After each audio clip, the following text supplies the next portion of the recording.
Hello and welcome to our channel. Today's story is titled Poor Nurse Replaced Her Friend on Blind Date, The Lonely Single Dad. CEO Never Let Her Go Again. This is a tale of love, loss, and second chances.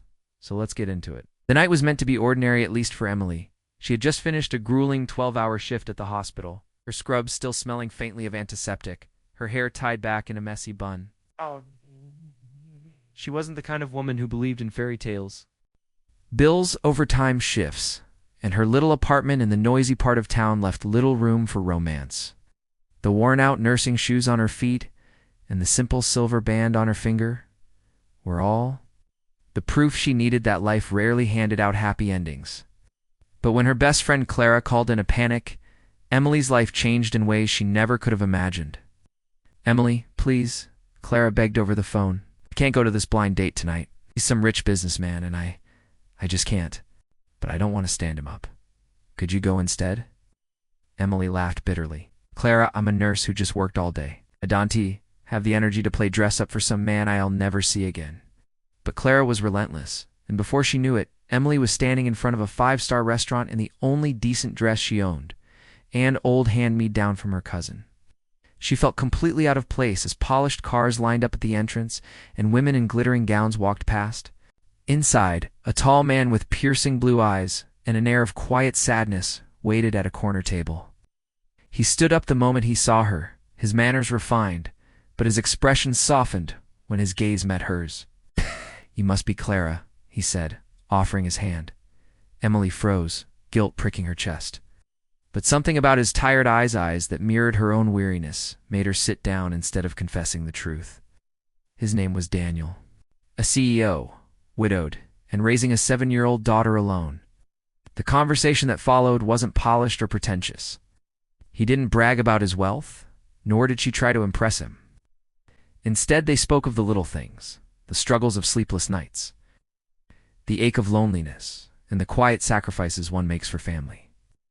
Emily shared stories from the hospital about patients she fought for, about children she held while their parents cried.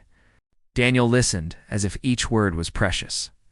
For the first time in years, Emily felt seen, and for the first time in years, Daniel laughed. But as the evening drew to a close, Emily's heart sank. She couldn't keep the lie. Thought she was Clara. He thought she was someone else. "I should tell you something," she began, but Daniel's phone rang. It was his daughter's nanny, saying the little girl couldn't sleep and wanted her father home. Daniel apologized, pressed her hand gently, and promised, "Let's meet again." That night, Emily cried. She wanted to tell him everything, but how could a man that rich, powerful, and refined ever care for a woman like her, living paycheck to paycheck? Still, fate wasn't done with them. A week later, while Emily was doing rounds at the hospital, she walked into a pediatric ward and froze. Sitting on the bed, clutching a teddy bear, was Daniel's daughter, and standing beside her was Daniel himself. His eyes widened when he saw Emily in her nurse's uniform. "You," he whispered. "You're not Clara?" Emily's heart pounded. "I'm sorry. I should have told you. My friend asked me to take her place, and I—" But before she could finish, Daniel shook his head. Not in anger, but in awe. "All this time I thought I met Clara. But it wasn't her that made me feel alive that night. It was you." Silence fell between them, broken only by his daughter's small voice. "Daddy, is she your friend?" "I like her." Something shifted then. From that day forward, Daniel found reasons to visit the hospital more often, always bringing his daughter along. Emily, against her better judgment, let herself grow close to them. She helped the little girl with her homework, braided her hair, told her bedtime stories when Daniel was late at the office. Slowly, their lives intertwined. But love was not without obstacles. Clara, jealous of Emily's unexpected bond with Daniel, tried to expose her. "She lied to you," Clara sneered one afternoon. "She pretended to be me. Can you really trust someone like her?" Emily, ashamed, tried to walk away. "She's right, Daniel. You deserve better than me." But Daniel stopped her. His hand on hers was firm, his voice steady. "Do you think I care how we met?" "I don't. What matters is the woman who sat across from me that night. The woman who makes my daughter smile again. The woman who healed a loneliness I thought would never leave me. That woman is you, Emily. Weeks turned into months, and Emily found herself falling in love with Daniel and his daughter. One rainy afternoon, while playing with the girl in the park, Emily realized she no longer feared the future. She had a job she loved, a supportive family, and a man who looked at her as if she were the only ray of sunshine in his life. Emily moved in with them, not because she wanted to take advantage of Daniel's wealth, but because she couldn't imagine being away from the family they had built. The proposal came on a crisp autumn evening as they strolled through the park hand in hand. Daniel stopped beneath a tree laden with crimson leaves, took Emily's hands in his, and with tears in his eyes, asked her to marry him. "Yes," she whispered, tears of joy streaming down her face. In the weeks leading up to the wedding, Clara reached out to apologize. "I'm sorry I hurt you, Emily. I was jealous. I thought I could make Daniel happy because I loved him once, but I was wrong." "You do? I see it in the way he looks at you, in the way he holds you, in the promises he whispers in your ear." She paused. "I just wanted to say I'm sorry and that I'm happy for you." Their eyes met, and for a moment there was nothing but understanding. Then, as if on cue, Daniel and his daughter appeared, hand in hand, the little girl tugging on Daniel's sleeve. "Daddy, where's the lady going to be my new mommy?" she asked, her innocent voice echoing through the park.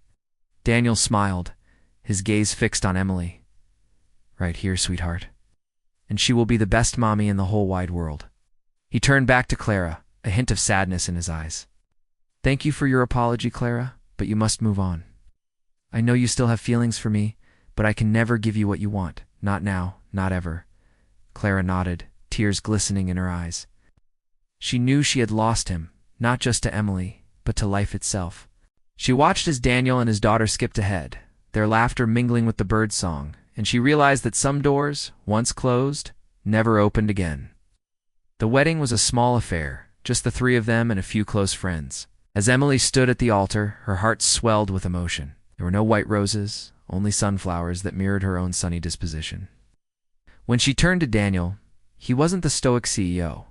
He was just a man in love, his face etched with worry and tenderness as he looked at her. The ceremony was short and sweet, filled with laughter and a few happy tears. After exchanging vows, they sealed their love with a kiss. Not sealed with a kiss. They sealed their love with a kiss. When they finally broke apart, it was to the sound of applause and cheers. The reception was held at Daniel's home, a sprawling yet cozy mansion with a view of the city. Emily, still in her wedding dress, danced with Daniel as his daughter watched, her eyes shining with admiration. Later, as fireworks lit up the night sky, Emily leaned against Daniel, his arm around her waist. "I never thought I deserved this. The dress, the house, the love," she whispered, her voice thick with emotion. Daniel tightened his hold on her. "You deserve the world, Emily, and I promise to give it to you, not just because I love you, but because you make our lives complete." And under the shimmering lights of the fireworks, Emily knew she had found her happily ever after.